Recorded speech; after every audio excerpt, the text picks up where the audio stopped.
बिस्मिल्लाहिर्रहमानिर्रहीम। अस्सलाम वालेकुम। जैकब न्यूज़ सां मां आहियां आबिद अली मंगरियो। पेश आहिनि हिन वक्त जूं हेडलाइंस। जैकबाबाद ज़िले के मुख्तलिफ़ इलाक़नि में सेहत खाते के हुकुम ते स्मार्ट लॉकडाउन जो फ़ैसिलो। ज़िले इंतज़ामिया के 7 वार्ड्स के सील करण जो हुकुम। नोटिफिकेशन जारी। पुलिस इलाक़नि के कनातुएं कंडेदार तारूं हणी सील करे छॾियो। सील थींदड़ वार्ड्स में वार्ड नंबर 7 लाशारी मोहल्ला, ward number 9 station road, ward number 12 Memon मस्जिद, ward number 17 Pir Bukhari road, ward number 18 Mubarak mill, ward number 24 Jat मोहल्ला और वार्ड नंबर 26 जाफराबाद मोहल्ला शामिल हैं। सील थींदड़न वार्ड्स के इलाके में मौजूद मेडिकल स्टोर, आम वाहपे जी शयुनि खां अलावा ॿिया कारोबारी मरकज़ मुकम्मल तौर बंद रहंदा। ठुल्जा इलाइक़ा शाही बाज़ार और रहबर चौक, जॾहिं त गड़ी खैरो में भी शाही बाज़ार और पंजगली चौक वारा इलाका सील। जैकबाबाद सिविल अस्पताल में 3 एयर कंडीशंस जो सामान चोरी थियण जो इंकशाफ। मुख्तलिफ वार्ड्स में लगल एसी नाकारा बणियल मरीज गर्मी में तड़पण लगा।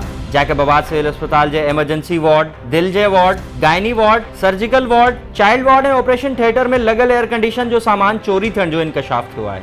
सामान चोरी थियण बाद एयर कंडीशन नाकारा बणियल है। जैकबाबाद में पाबंदी बावजूद बासरन माल पीढ़ी कायम करे छड़ी। सिंध बलोचिस्तान और पंजाब जा हज़ारे वापारी ऐं मालवंद ढोर काहे पीढ़ी ते पहुंची विया। माण्हुनि जी पीर। ज़िला इंतजामिया SOP से अमल कराइण में मुकम्मल नाकाम। कोरोना वबा वधण जो खतरो। जैकबाबाद में पीरसन जो जिम्स अस्पताल इंतजामिया खिलाफ एहतजाज कंदड़ पीरसन गुलाम नबी सदाए जो चवण हो त पुट के जिम्स में कम कंदे करंट लगो। डॉक्टरन खेस उते तिबी इमदाद ॾियण बजाय पुट के सिविल अस्पताल मुंतकिल कयो। पन्नो आकिल जी सिंधी अदबी संगत शाख ठेकराटो जो सेक्रेटरी अरबेलो मंगी सांगड़ में हथियारबंदन हथां कतल। अरबेलो मंगी के खासखैली बिरादरी के माण्हुनि पारां कारे इल्जाम हेठ कतल कयो वियो आहे। इलाके में चौबोल। डेप्यूटी कमिश्नर मटियारी गुलाम हैदर चांडियो टिनी इलाइक़नि के असिस्टेंट कमिश्नर के ज़िला इंतजामिया पारां मटियारी के 16 नंढनि वॾनि शहरनि ऐं ॻोठनि के सील कराइण वारे हुकुम ते सख़्तीअ सां अमल दरामद कराइण जूं हिदायतूं जारी कंदे चयो आहे त कोरोना वायरस खां बचाव लाइ इंतजामिया सख़्त खां सख़्त कदम खणण खां न घबराईंदी, छाकाणि त इंसानी ज़िंदगियुनि खां मथे का भी शइ न आहे ऐं शहरनि जो तहफ़ुज़ इंतजामिया जी बुनियादी ज़िम्मेदारी आहे। सखर में पुराने सखर वासिन जो चूंडियल नुमाइंदन मेयर सखर खिलाफ एहतजाज।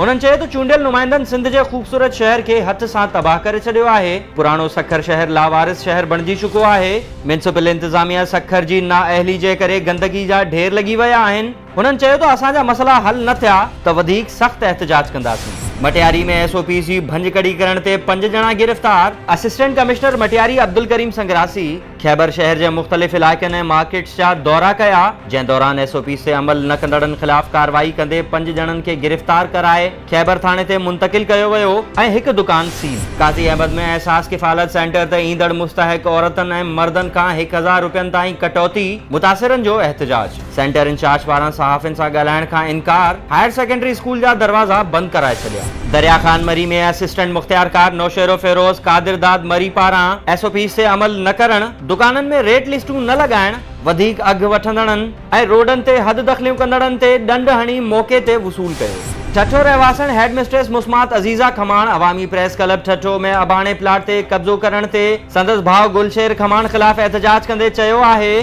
त भाउ मुंहिंजे हिस्से ते कब्जो करे मिल्कियत खां बेदखल कंदे असां माउ धीउ खे तड़े छॾियो आहे, जंहिं सबबि मुंहिंजी न्याणी सख़्त ज़हनी दबाव जो शिकार आहे। SSP ठठो नोटिस वठी मूंखे इंसाफ़ ॾियारे। ऐं हयात पिताफ़ी में शाह लतीफ़ शागिर्द सथ पारां ॻोठ सिंगार खोसो में जाम शरू पुलिस जे ॾाढ औरतुनि ते केस दाख़िल ऐं घरनि खे मसमार करण खिलाफ एहतजाजी मुज़ाहिरो कयो वियो। अॻवाननि जो चवण हो त जामशोरो पुलिस तरफां ॻोठ सिंगार खोसो जे रहवासिन मथां कयल ज़ुल्म जी असीं मज़म्मत करियूं था ऐं सिंध सरकार खां घुर था करियूं त SSP जामशोरो खिलाफ कार्रवाई कई वञे।